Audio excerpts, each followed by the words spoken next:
Baik, selamat sore rekan-rekan mahasiswa sekalian. Sebelumnya saya mulai dulu ya. Bismillahirrahmanirrahim. Assalamualaikum warahmatullahi wabarakatuh. Waalaikumsalam warahmatullahi wabarakatuh. Waalaikumsalam warahmatullahi wabarakatuh. Ya, selamat berjumpa kembali di sesi Zoom. Untuk sesi Zoom tentu beda ya dengan sesi kita share video di minggu-minggu yang sebelumnya. Kenapa? Karena kalau untuk share video itu sifatnya tidak wajib kalian menghadiri Zoom yang saya adakan, karena memang sifatnya itu untuk jadwal share untuk video saja ya, meskipun saya mengadakannya itu secara live. Tetapi kalau untuk Jumat Sabtu itu wajib ya, jadi wajib selama tidak ada halangan yang betul-betul membuat kalian tidak bisa hadir, itu harus hadir ya, karena ini dianggap seperti tatap muka di kelas ya. Jadi kalau misalkan ada yang memang betul-betul tidak bisa hadir, itu bisa konfirmasi saya secara langsung ya. Dan untuk sesi Zoom ini sebetulnya kita gunakan untuk sesi diskusi ya, atau sesi tanya jawab sebetulnya dari apa yang sudah disampaikan di video seperti itu. Karena sebelum-sebelumnya saya belum pernah mengadakan sesi diskusi ya di sesi Zoom, tapi untuk pemenuhan materi, jadi pada kesempatan kali ini saya akan mengadakan diskusi dengan kalian ya. Namun tidak hanya sekedar diskusi saja, tetapi lebih pada saya akan menilai gitu ya. Menilai ini artinya bukan seperti UTS atau UAS yang kalian harus atau wajib, enggak ya. Jadi semua tergantung dari pilihan kalian, kalian mau ngambil atau tidak. Karena ini nanti akan direkam, karena sudah direkam ya. Karena sudah direkam, jadi nanti siapa yang mau menjawab atau memecahkan apa yang mungkin saya berikan untuk pertanyaannya, itu nanti bisa dilihat secara bersama jawabannya seperti apa ya dari rekaman tersebut. Itu nanti menjadi dasar penilaian saya untuk keaktifan kalian. Jadi dalam hal ini kalian jangan takut ya, jangan takut, jangan ragu. Kalaupun memang salah, itu tidak akan mengurangi nilai ya, karena di sini yang saya prioritaskan adalah keberanian kalian untuk mengeluarkan pendapat. Selain itu juga saya ingin melihat sejauh atau sedalam apa sih pemahaman kalian atas materi yang sudah saya berikan melalui video ya. Jadi mohon waktu yang disediakan sampai pukul 3:30 nanti kita gunakan untuk sesi itu ya. Paham ya dengan pengantar saya?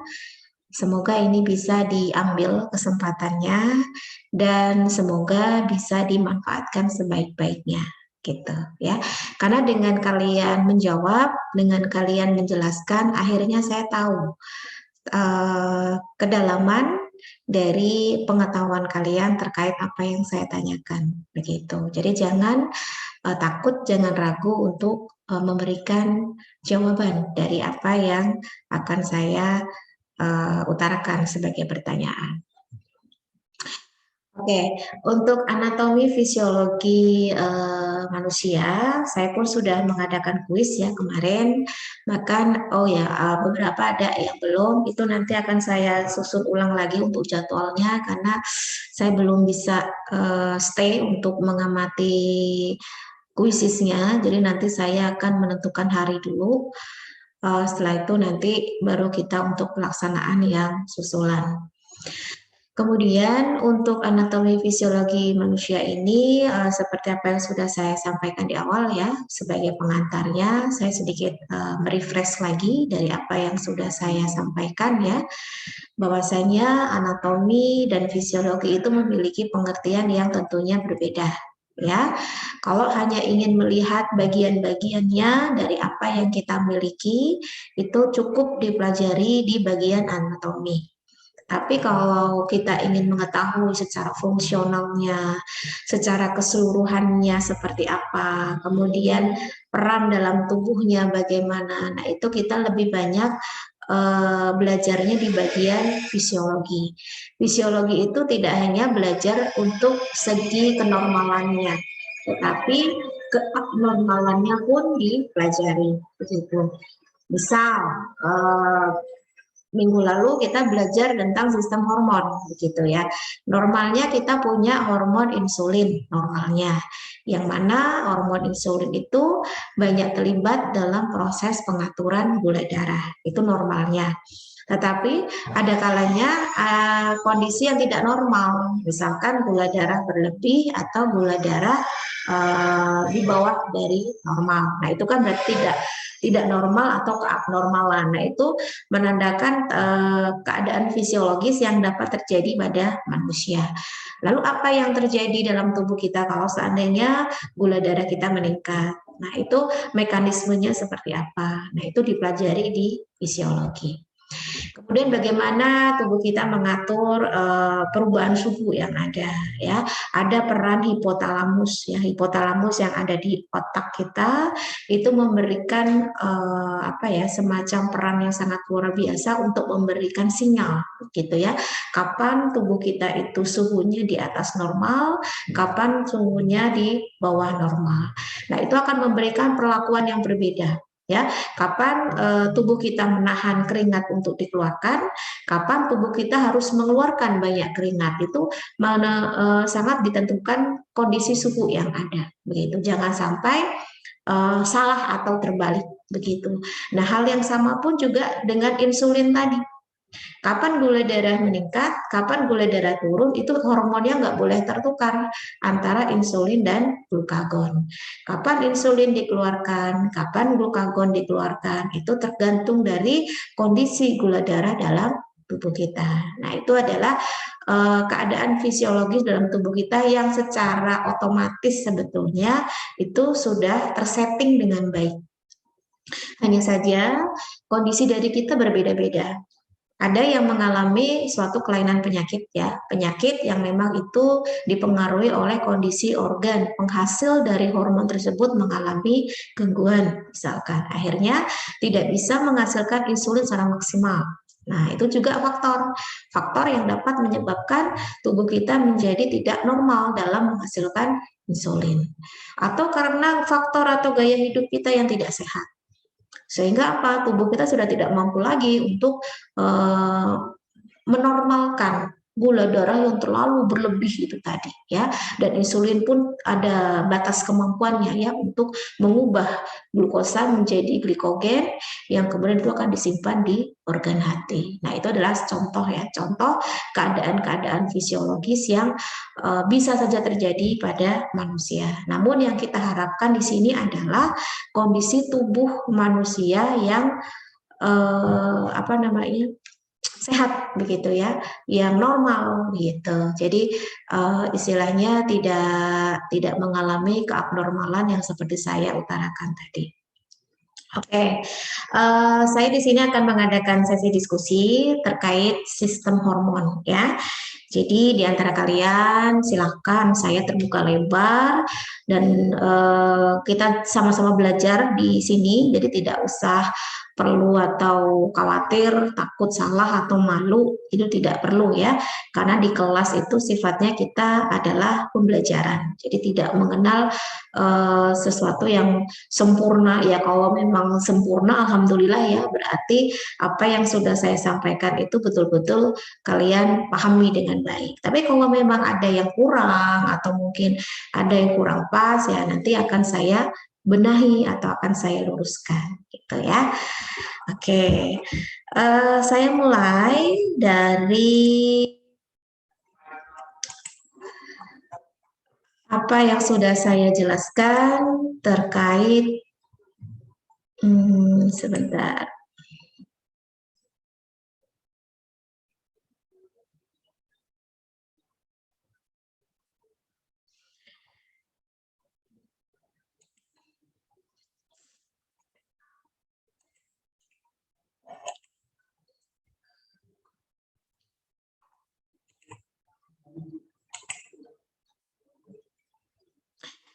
terkait macam-macam hormon yang kita miliki ya, yang mana hormon itu disebut juga sebagai hormon berkelenjar buntu ya. Kenapa dikatakan buntu? Karena beda dengan eksokrin ya. Karena kalau hormon itu kan masuk ke dalam sistem endokrin, di mana sistem endokrin itu sifatnya dia tidak bersaluran seperti eksokrin.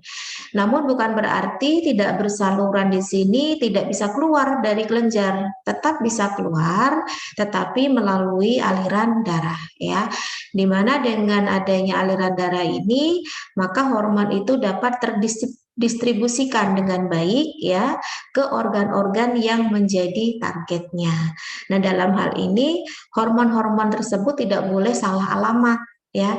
Misal untuk kelenjar pankreas begitu. Nah, kelenjar pankreas ini memang dikhususkan ya untuk sel-selnya, baik itu sel beta maupun sel alfa, itu untuk menghasilkan baik itu hormon insulin maupun hormon glukagon misalkan. Nah, itu sifatnya dia spesifik. Nah, yang ingin saya mulai di sini adalah dari hormon pertumbuhan ya. Hormon pertumbuhan atau dikenal sebagai hormon somatotrof ya, atau hormon GH. Hormon GH itu maksudnya growth hormone atau hormon pertumbuhan ya. Boleh disebut STH, boleh disebut sebagai hormon pertumbuhan atau somatotrof ya. Nah, di sini yang ingin saya tanyakan, apa yang akan terjadi ketika di dalam tubuh manusia itu mengalami hipersekresi hormon pertumbuhan? Silakan, yang mau menjawab dipersilahkan.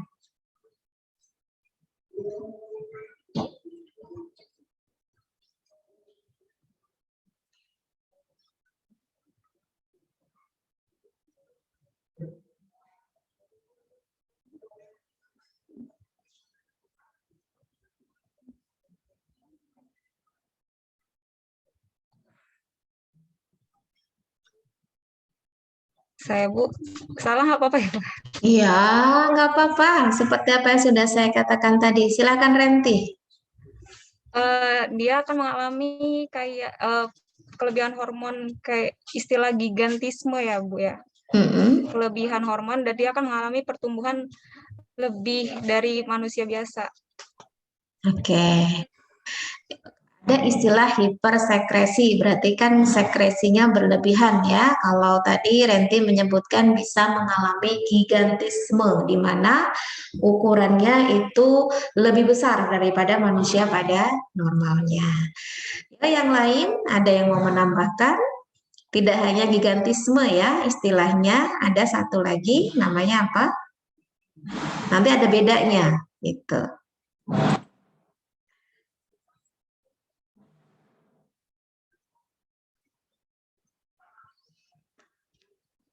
Silakan.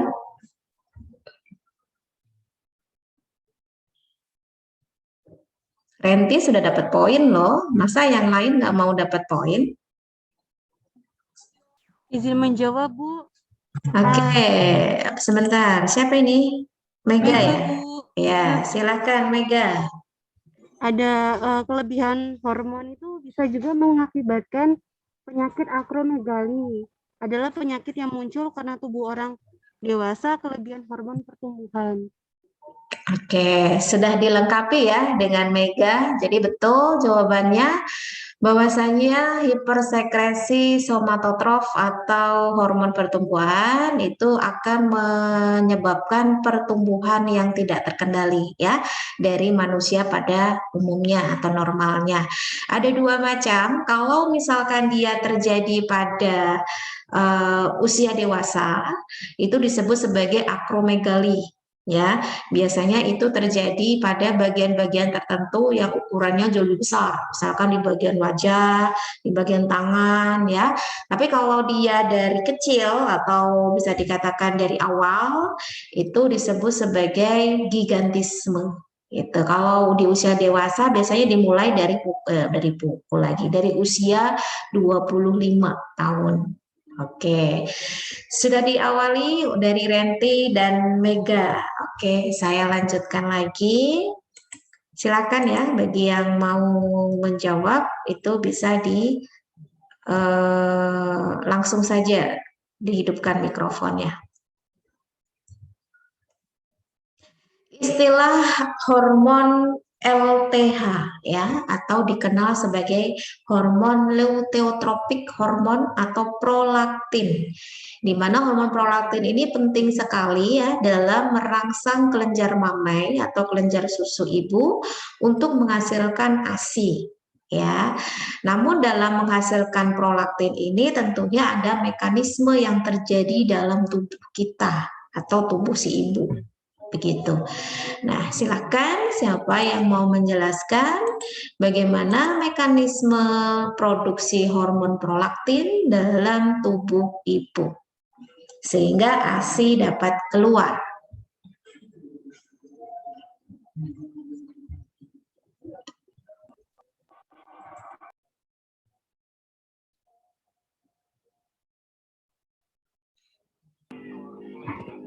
Mohon izin menjawab, Bu. Ya, silakan Fitri Yuni. Maaf ya, Bu, kalau salah. Hisapan bayi akan merangsang puting susu dan kalang payudara karena ujung-ujung saraf sensori yang berfungsi sebagai reseptor mekanik. Rangsangan ini dilanjutkan ke hipotalamus melalui medula spinalis hipotalamus dan akan menekan pengeluaran faktor penghambat sekresi hormon prolaktin. Itu. Oke, terus untuk yang supaya ASI yang ujungnya ASI-nya keluar gimana? Masih ada kelanjutannya itu? Dan sebaliknya merangsang pengeluaran faktor pemacu sekresi hormon prolaktin.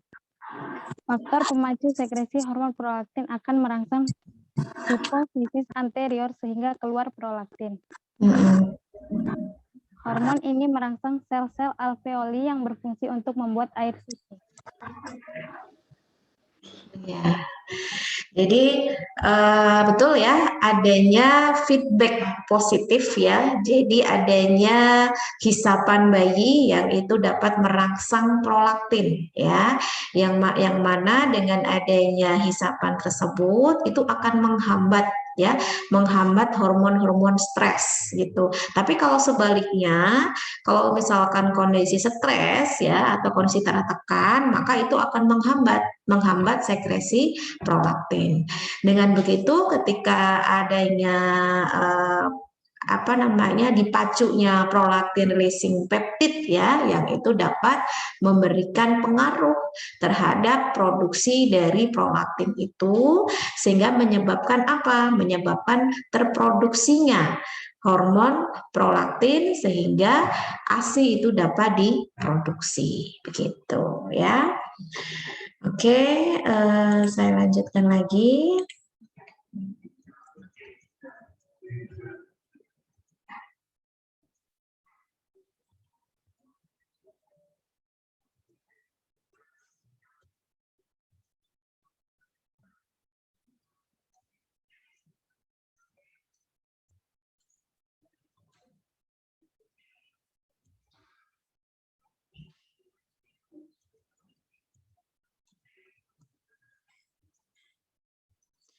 Sekarang saya akan berdiskusi terkait kelenjar tiroid ya. Ada yang tahu kelenjar tiroid itu letaknya di mana?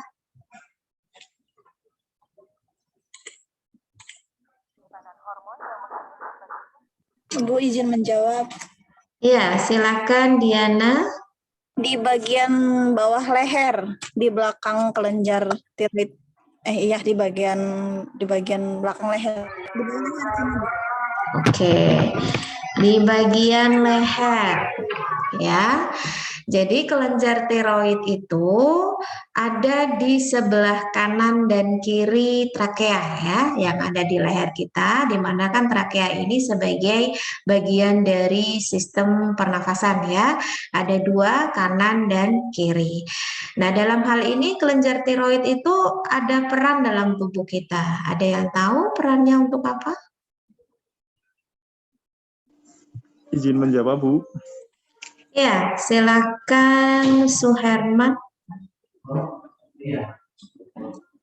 Perannya sebagai kelenjar tiroid menghasilkan hormon tiroid, Bu. Yang di mana hormon itu berperan sebagai penghasil kelenjar tiroid. balik lagi dong. Kelenjar tiroid menghasilkan hormon tiroid ya, menghasilkan kelenjar tiroid. Balik lagi. Betul, sudah betul tadi ya. Jadi kelenjar tiroid itu akan menghasilkan dua hormon ya. Ada hormon tiroksin atau kita sebut sebagai hormon T4. Ada hormon triodotironin atau cukup disebut sebagai hormon T3. Yang mana di situ punya fungsi yang berbeda. Ayo coba Suherman. T4 itu fungsinya untuk apa? T3 untuk apa? Yuk dilanjutkan.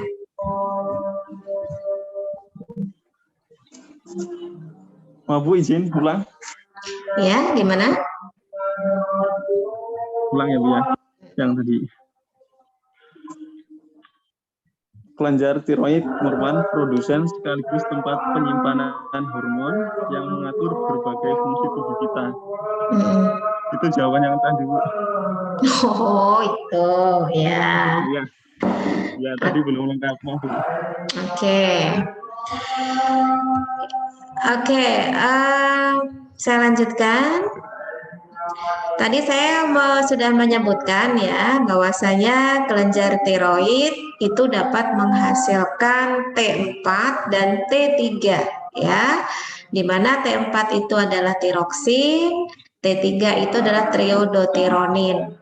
Selain T4 dan T3 itu juga dihasilkan kalsitonin ya. Nah, kaitannya apa? Iodium dengan T4 dan T3 ini. Belajar itu. Kata-kata gitu.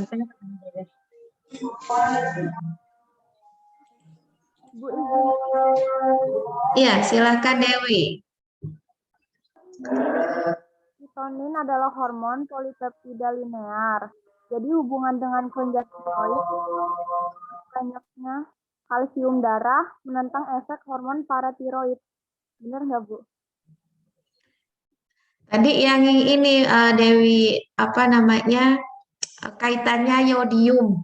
Iodium dengan T3 dan T4 itu gimana ceritanya? Belum ke kalsitonin, belum? Bu izin menjawab. Ya, silakan Diana. Iodium itu adalah komponen esensial dalam asupan makanan manusia yang merupakan bagian dari hormon tiroid. Jadi dia tuh kayak bagian dari ini Bu, apa T3 dengan T4 itu sendiri gitu. Nah, tugas iodium sendiri itu untuk menjaga metabolisme basal, metabolisme sel dan kesatuan jaringan tubuh.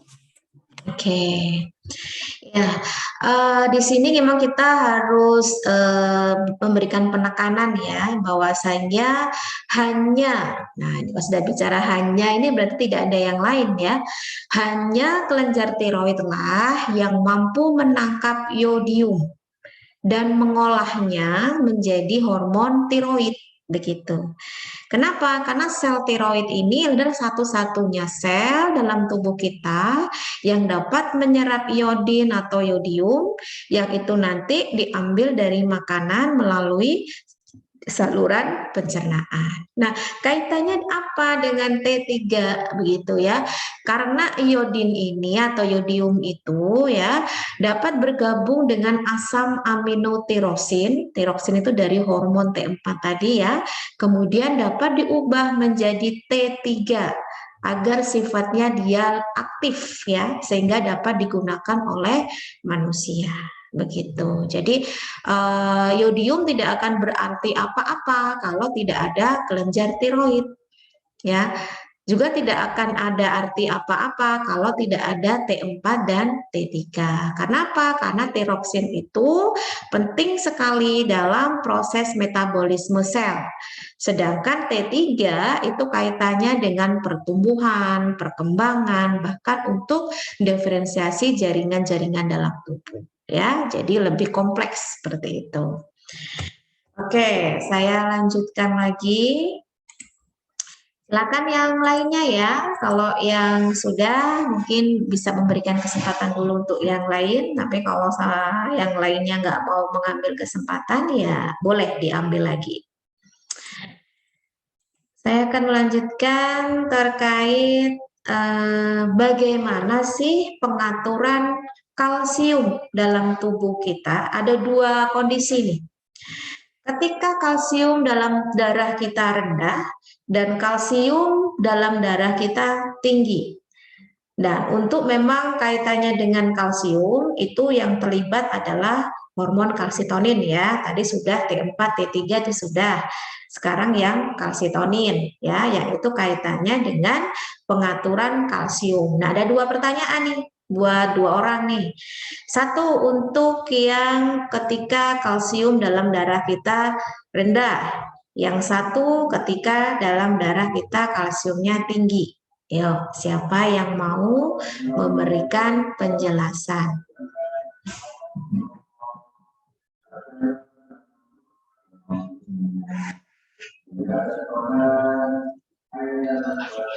Izin jawab, Bu. Ya, silakan Sinta. Akibat kalsium dalam darah rendah yaitu menyebabkan kram otot pada punggung dan kaki, kejang otot, dan kesemutan pada tangan, kaki, dan wajah. Detak jantung yang tidak normal dan kesulitan bernafas juga bisa terjadi saat Anda mengalami hipokalsemia. Maaf Bu, kalau salah. Iya, Sinta tadi yang ditanyakan adalah mekanismenya, ya, bukan dampaknya. Ayo coba, mungkin Sinta tahu nih mekanismenya bagaimana ketika jumlah atau kadar kalsium dalam darah kita itu rendah. Yang pertama, kondisi yang pertama. Yang kedua, ketika kondisi dalam darah kita kalsiumnya tinggi. Bagaimana sistem pengaturannya? Itu tadi pertanyaannya.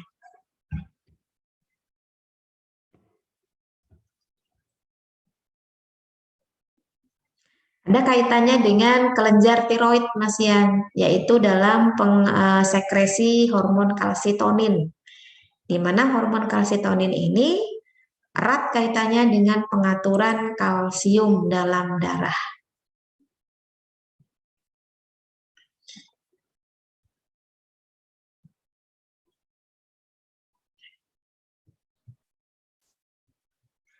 Izin menjawab, Bu. Ya, silakan Husnul. Untuk yang kadar kalsium tinggi dalam darah, Bu. Penyebabnya, mekanismenya yaitu kalsium darah diatur oleh kelenjar paratiroid, penghasil hormon paratiroid yang berfungsi membantu mengatur kadar vitamin D, kalsium, dan fosfor pada tulang dan darah. Itu ketika kalsiumnya tinggi dalam darah. Oh, tinggi dalam darah. Nggak kebalik? Tidak, Bu. Oke. Itu dari Husnul. Yang lainnya?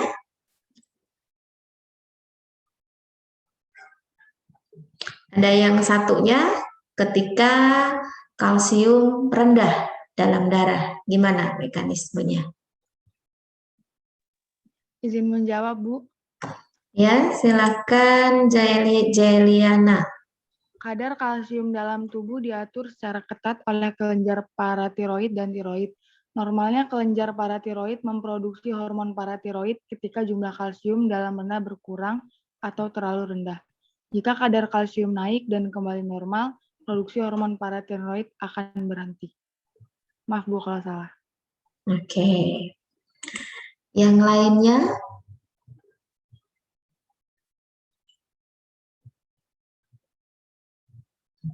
Padahal yang saya tanyakan itu semuanya ada loh di PPT. Izin menjawab, Bu. Cindy, silakan Cindy. Saat kalsium naik ini, Bu. Saat kalsium naik, maka tubuh akan melepaskan kalsitonin supaya kalsium ada di dalam tulang. Lalu tugas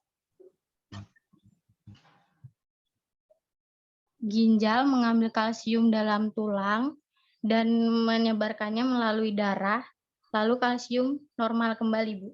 Oke. Mau menambahkan yang ketika kalsiumnya dalam kondisi turun? Sekalian? Iya, Bu, dikit. Jika kalsium turun, maka tubuh akan mensekresikan PTH lalu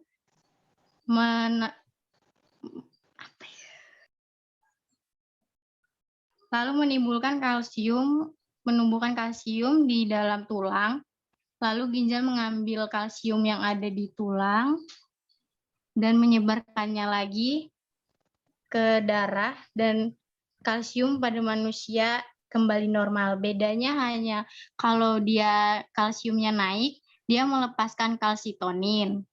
Kalau dia turun, dia mensekresikan PTH, Bu. Oke. Ya, itu sesuai dengan apa yang ada di slide saya ya. Bener, kalian nggak usah jauh-jauh ngambilnya. Sepertinya konsepnya kalian masih kurang dapat ya kalau yang pengaturan kalsium. Saya ingatkan lagi.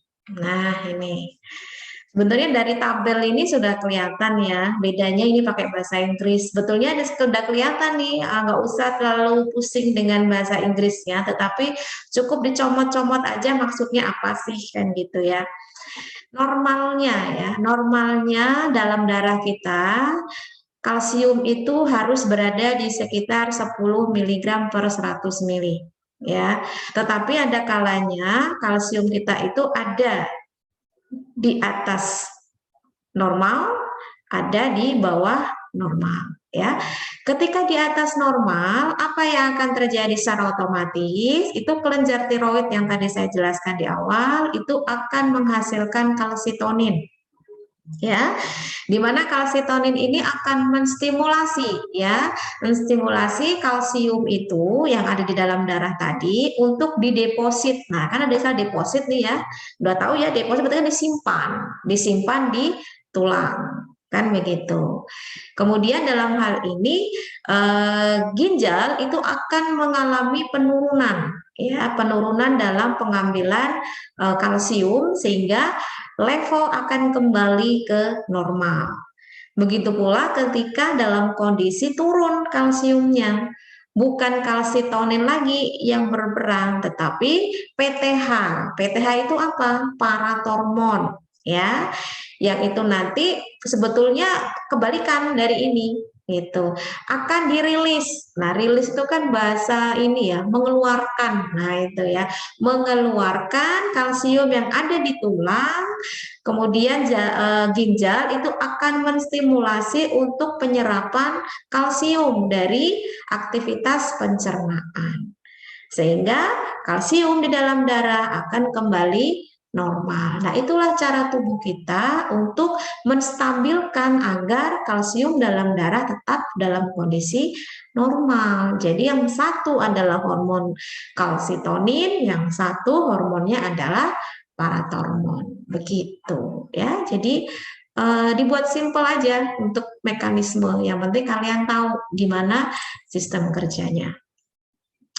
Oke, saya lanjutkan lagi. Yang belum-belum silakan dimanfaatkan kesempatannya.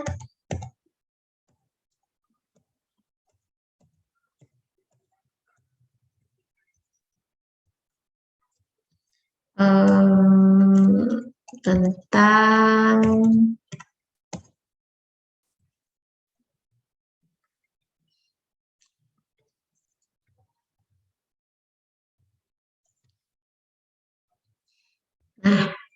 apa yang akan terjadi di dalam tubuh kita ketika terjadi hipertiroid. Nah, yuk, siapa yang akan menjawab? Beda ya, kalau hiper itu berarti tinggi, hipo berarti rendah. Hiper berarti tinggi, tiroid berarti produksi tiroid yang tinggi atau berlebihan. Apa yang akan terjadi dalam tubuh kita? Secara fisiologisnya ya. Izin menjawab. Ya, silakan Heni.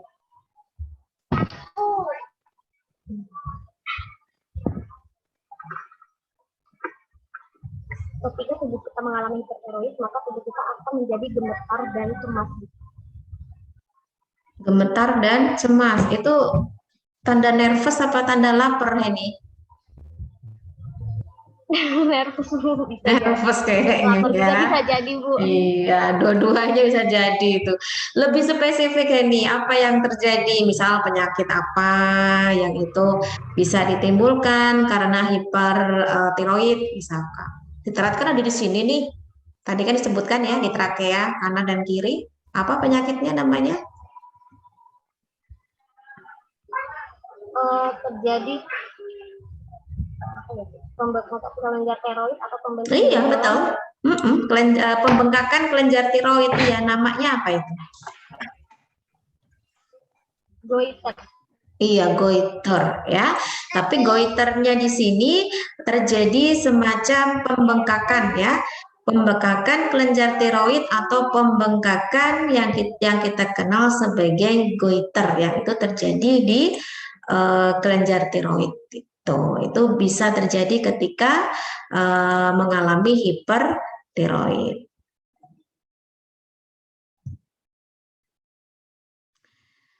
Apakah sama dengan istilah goiter koloid endemik yang kita kenal sebagai gondok? Nah, ini perlu dihati-hatikan ini. Yang sebetulnya sama-sama pembengkakan semua ya. Satu, karena hipertiroid terjadi pembentukan atau benjolan yang kita kenal dengan goiter. Yang satu itu istilahnya goiter koloid endemik atau kita kenal sebagai gondok. Apakah itu juga dimaksud dengan hipertiroid tadi? Izin menjawab Bu. Ya, silakan. Siapa tadi? Ayu ya, Dewi Ayu.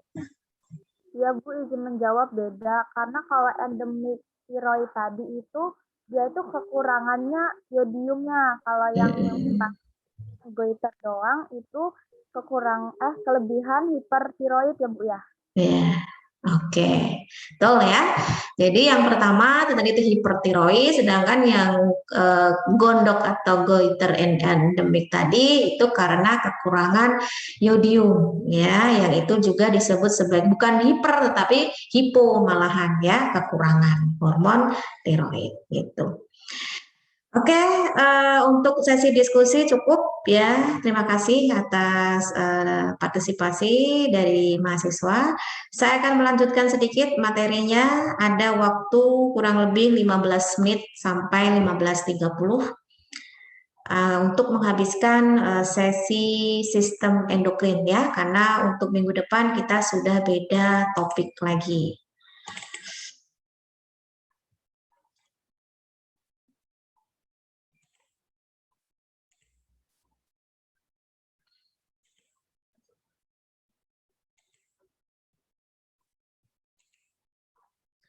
Dari hormon apa ini? Ini sudah kemarin timus ya, kelenjar timus. Nah, ini beda lagi nih dari kelenjar tiroid tadi. Ya, kelenjar timus. Jadi kelenjar timus ini dia terletak di sepanjang rongga trakea ya, di rongga dada bagian atas, yang mana kelenjar timus ini menghasilkan hormon timusin namanya. Ya, jadi kalau dilihat secara anatominya, ini kan paru-paru ya di rongga dada, dan ini adalah kelenjar timus. Sedangkan kalau kelenjar tiroid tadi kan di sini nih, ya di trakea. Kalau ini di rongga dadanya, itu ada dua juga nih, kanan dan kiri.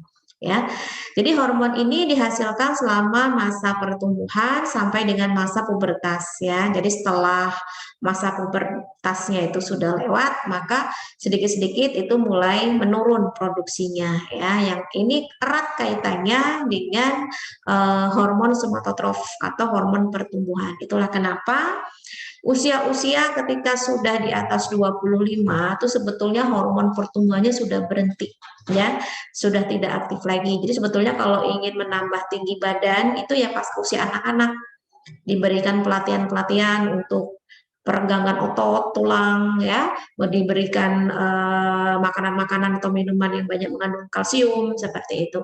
Tapi kalau usia-usia kita ini bisanya cuma memanfaatkan kalsium yang tersimpan di tulang begitu ya.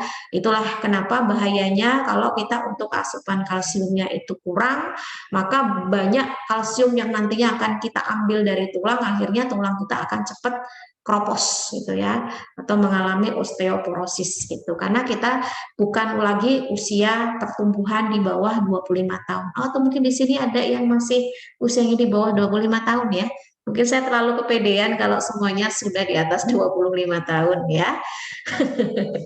Ya, semoga masih ada yang di bawah 25 tahun, jadi masih bisa untuk bertumbuh lagi gitu. Oke, untuk kelenjar timosin ini tentu tadi saya sudah menyebutkan ada kaitannya dengan proses pertumbuhan ya. Kalau dia kekurangan itu akan mengalami kretinisme, itu hampir sama kayak somatotrof tadi ya, tumbuh kerdil. Kalau dia kelebihan itu akan mengalami gigantisme atau tumbuh yang besar melebihi batas normalnya manusia gitu ya. Kemudian juga mengatur sistem kekebalan tubuh. Jadi biasanya bagi mereka yang mengalami kelainan timosin itu sistem imunitasnya tidak stabil gitu ya. Ini penting sekali. Nah, kalau kalian pernah lihat treatment ya, treatment untuk meningkatkan sistem imunitas itu biasanya kita bisa melakukan gerakan kayak apa ya, tangan kita tuh diletakkan di dada seperti ini ya, diketuk. Nah, kayak gini. Ini sebetulnya untuk memacu hormon timosin, karena timosin itu kan letaknya di rongga dada ya. Tiap hari diginikan aja terus, ya. Tapi dengan pelan ya, jangan dengan keras gitu ya. Nah, ini untuk merangsang supaya hormon timosin itu bisa muncul. Nah, ini bagus untuk kekebalan tubuh kita. Kemudian ini kita masuk ke kelenjar apa ini? Sorry, ketutup. Kelenjar adrenal. Nah, kelenjar adrenal ini mungkin kalian sudah nggak asing lagi ya dengan istilah adrenalin ya.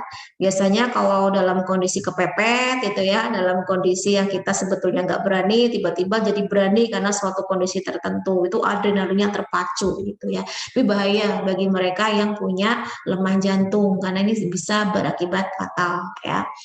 Jadi untuk kelenjar adrenal itu ada beberapa bagian ya, ada bagian korteks, ada bagian medula ya. Jadi kalau bagian korteks itu ada hormon kortisol, ada glukortikoid, ada aldosteron, ada mineral kortikoid ya. Kalau yang hormon kortisol ini adalah hormon steroid yang dialirkan ke dalam darah sebagai respon terhadap rasa stres gitu ya. Jadi tubuh kita pun sebetulnya bisa mengidentifikasi kapan sih kita ini dalam kondisi stres atau tidak. Dan hormon inilah yang nantinya akan mengatur metabolisme dalam tubuh kita gitu ya. Misal seperti meningkatkan gula darah dalam darah. Makanya kalau kalian pernah dengar kalau lagi stres, lagi bad mood itu makan makan coklat. Nah, itu sebetulnya bukan tidak beralasan ya, karena alasannya itu tadi untuk supaya meningkatkan gula dalam darah kita supaya kembali stabil gitu. Tapi juga nggak boleh berlebihan karena bahaya juga kalau bagi mereka yang gula darahnya sudah tinggi. Kemudian ada glukokortikoid, ini untuk merangsang kenaikan kadar gula darah. Ini juga seirama dengan yang kortisol tadi. Namun kalau misalkan terjadi berlebih, ini dapat menyebabkan penyakit sindrom Cushing gitu ya. Kemudian aldosteron. Nah, aldosteron ini kaitannya dengan pengaturan keseimbangan mineral dan air ya dalam ginjal ya. Kemudian membuang kelebihan kalium dalam darah kita. Ada mineral kortikoid, ini hampir sama kayak yang ini aldosteron ya, mengatur keseimbangan air dalam, tapi kaitannya dengan elektrolit. Kalau ini cairan tubuh ya, cairan tubuh elektrolit. Kalau misalkan terjadi hipo, itu bisa menyebabkan penyakit Addison gitu. Kalau yang medula, ini ada adrenalin atau epinefrin dan noradrenalin atau norepinefrin. Dan ini yang saya bahas tadi ya, yang adrenalin ini. Jadi untuk hormon adrenalin ini bekerjasama dengan hormon kortisol ya dan hormon noradrenalin dalam mengatur reaksi tubuh terhadap stres. Biasanya kalau orang lagi panik ya, itu biasanya langsung tiba-tiba itu terpacu gitu ya. Yang awalnya nggak berani nyebrang, tapi gara-gara mungkin tasnya hanyut atau mungkin uangnya bertebangan, nah dia langsung berani gitu ya seketika melupakan apa yang menjadi ketakutannya gitu. Tapi efeknya ini ke detak jantung ya. Jadi kalau jantungnya itu nggak kuat, ini bahaya banget gitu ya karena bisa ngedrop gitu. Nah ini biasanya kalau untuk hormon adrenalin ini karena dia merangsang tubuh ya untuk melepaskan gula itu menjadi energi. Jadi jangan kaget the power of kepepet gitu ya, adrenalinnya sedang bekerja ya dalam hal ini. Jadi banyak gula dalam tubuh kita yang diubah menjadi energi, jadi kekuatan langsung seketika itu muncul gitu. Kemudian ada hormon noradrenalin, ini bersama dengan hormon kortisol dan adrenalin dalam mengatur reaksi tubuh terhadap kondisi stres. Ini juga sama ya dengan yang ini. Kemudian hormon ini juga mempengaruhi cara otak memperhatikan dan merespons berbagai peristiwa ya, seperti meningkatkan detak jantung, ya, memicu pelepasan glukosa dalam darah dan meningkatkan aliran darah ke otot seperti itu. Kemudian ada kelenjar hipotalamus ya. Hipotalamus ini menghasilkan gonadotropin atau hormon kelamin. Nah, nanti akan kita banyak bahas di sistem reproduksi ya. Ada FSH, ada LH. Apa sih FSH? Follicle Stimulating Hormone yang mempengaruhi pembentukan follicle sel ovum ya dan proses spermatogenesis. Jadi ovum itu bukan serta-merta terbentuk gitu aja, semua ada prosesnya. Begitu pula dengan sperma. Sperma itu juga ada proses dalam pematangannya. Yang awalnya kepala doang jadi ada ekornya. Nah, itu disebut sebagai proses spermatogenesis. Nah, itu nanti kita pelajari di sistem reproduksi ya. LH. Nah, LH ini memacu sekresi hormon testosteron pada sel Leydig ya. Sel Leydig itu adalah sel-sel memberikan nutrisi pada sperma. Jadi jangan berpikir kalau sperma itu nggak butuh nutrisi. Nah, justru adanya sel-sel Leydig di dalam tubuhnya laki-laki itu bisa memberikan nutrisi atau asupan nutrisi untuk si sperma bisa tumbuh dengan baik seperti itu. Juga LH ini kalau pada wanita itu diperlukan dalam proses ovulasi sel ovum. Itu kapan ovulasi itu dikeluarkannya sel telur. Jadi kalau sel telur itu belum dikeluarkan, itu maka tidak bisa dibuahi gitu ya.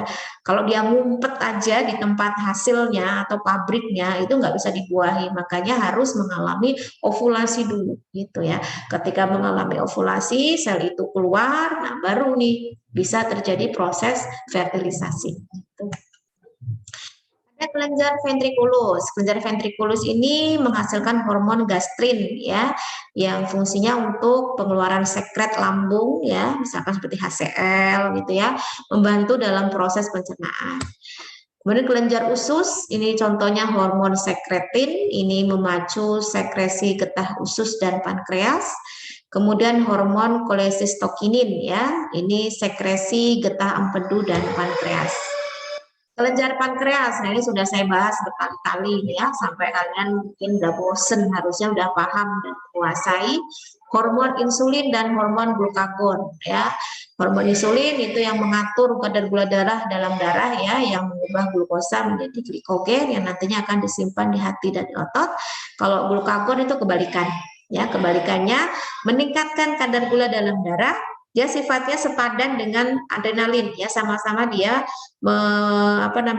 meningkatkan kadar gula dalam darah yang dengan cara mengubah glikogen yang tadi disimpan di hati itu menjadi glukosa, begitu dengan melalui peristiwa glikolisis. Kemudian kelenjar gonad ya, kelenjar gonad ini berarti kelenjar yang memang menghasilkan hormon-hormon sel kelamin ya, karena sejauh ini baru ada 2 jenis kelamin yang diakui, belum ada yang ketiga, keempat, dan kelima ya. Jadi semoga tetap ada 2 saja ya, yaitu testis dan ovarium ya. Testis itu berarti sebagai penghasil sperma, kalau ovarium berarti sebagai penghasil ovum ya. Testis itu dimiliki oleh laki-laki yang menghasilkan hormon androgen ya, seperti hormon testosteron ya. Nah, ini kaitannya erat dalam proses pembentukan sel sperma itu sendiri serta mengatur ciri-ciri kelamin sekunder ya, yang itu mempertahankan sifat kalau pada laki-laki itu maskulin ya, maskulinnya begitu. Kalau pada perempuan itu feminismenya itu kelihatan banget dari hormon yang dihasilkan. Ada estrogen, progesteron, ada relaksin ya. Estrogen itu yang memperlihatkan ciri-ciri kelamin wanita, yang membedakan wanita dengan laki-laki itu seperti apa ya.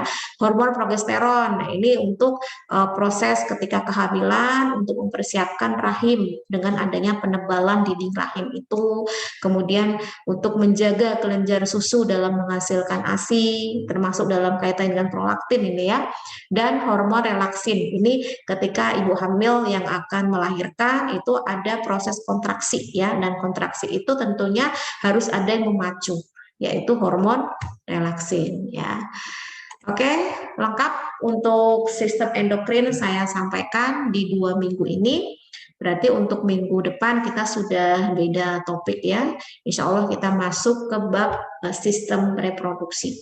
Saya lebih senang kalian sebelum menyimak video saya atau Zoom itu sebelumnya baca-baca dulu deh. Jadi biar tahu kira-kira untuk sistem reproduksi itu kita akan membahas apa. Yang jelas kalau untuk anatomi itu nggak jauh-jauh dengan bagian organ-organnya. Itu aja sebetulnya ya, organ fungsi kita nggak jauh dari itu, dan kelainan-kelainan yang dimungkinkan bisa terjadi dari organ-organ yang misalkan untuk wanita misalkan di bagian ovariumnya atau mungkin di bagian yang lainnya lah ya, yang sifatnya itu uterusnya atau apa, yaitu mengalami gangguan. Oke, saya rasa cukup ya untuk pertemuan Zoom kita hari ini. Terima kasih atas partisipasinya dan semoga yang belum berbicara di layar Zoom, next ketika saya mengadakan sesi diskusi lagi itu silahkan tampil ya. Karena dengan begitu saya bisa mengenal satu persatu melalui, mungkin saat ini kita baru bisa melalui Zoom, tetapi paling tidak saya bisa mengambil nilai ya untuk keaktifannya. Oke, itu dari saya. Kita tutup dengan bacaan hamdalah bersama-sama. Alhamdulillah. Ya, terima kasih. Selamat sore. Assalamualaikum warahmatullahi wabarakatuh. Waalaikumsalam warahmatullahi wabarakatuh. Oke, sama-sama.